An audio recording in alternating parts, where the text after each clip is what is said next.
In the heart of the Ashanti Kingdom, where the golden sun kissed the lush green forests and grand palaces gleamed under its light, lived a brave warrior named Kwame. Kwame was not just any warrior. He was the beloved son of Chief Agyeman, a revered leader known for his wisdom and strict adherence to tradition. The people of the Ashanti Kingdom held Chief Agyeman in high regard, for he upheld the customs and ways of their ancestors with unwavering dedication. Kwame, however, had a secret. His heart was captured by Abena, a young woman of extraordinary beauty and grace from a rival clan. Abena was not only beautiful but also kind and wise, qualities that made her a beloved figure in her village. Her mother, Nanaya, was a respected woman known for her deep understanding of their traditions and her compassionate heart.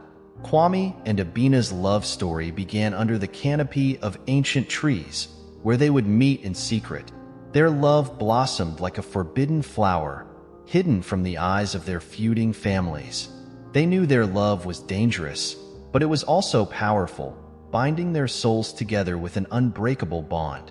One fateful evening, as the sun set and painted the sky in hues of orange and pink, Kwame and Abena met in their secret place by the river. The water sparkled under the fading light, reflecting their love and dreams. "Abena, my love, our hearts beat as one," Kwame said, holding her hands. "But how long can we hide our love?" Abena's eyes, filled with both love and worry, met his. "Kwame, our love is strong, but so are the traditions of our people. How can we find a way to be together without bringing sorrow to our families?" Their meeting was interrupted by a rustling in the bushes.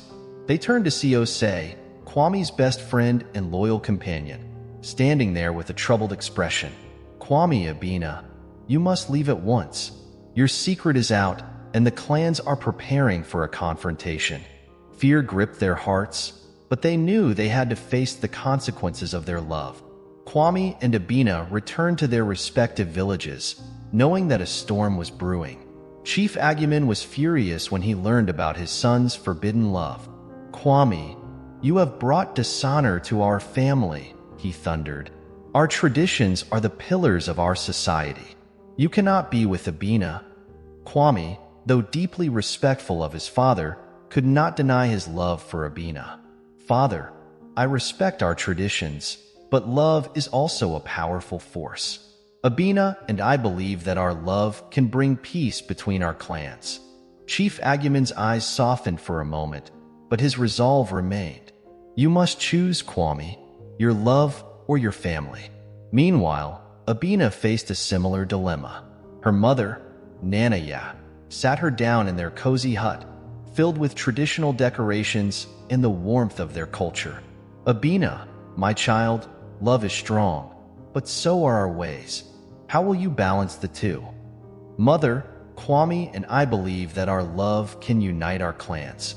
We want to show everyone that love is stronger than hate and that our traditions can evolve to embrace love," Abena replied, her voice filled with hope. As tensions rose, the two clans prepared for a confrontation. The village square, usually a place of joy and celebration, was now filled with anxious villagers.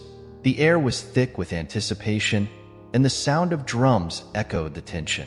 On the day of the confrontation, Kwame and Abena stood before their clans, holding hands and facing the stern faces of their elders. They spoke with passion and conviction, their voices ringing with the truth of their love. "Chiefs, elders, and people of the Ashanti Kingdom," Kwame began, "our love is not a defiance of our traditions but a testament to the strength and resilience of our people. We believe that our love can bridge the gap between our clans and bring peace." Abena continued, "Our love is a reflection of the unity we seek for our people.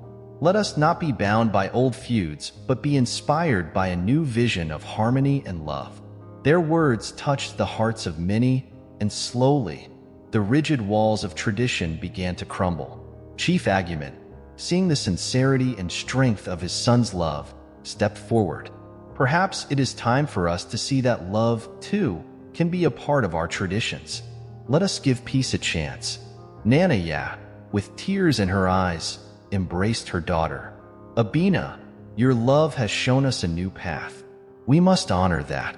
The clans, moved by the courage and love of Kwame and Abena, decided to come together in a grand unity ceremony.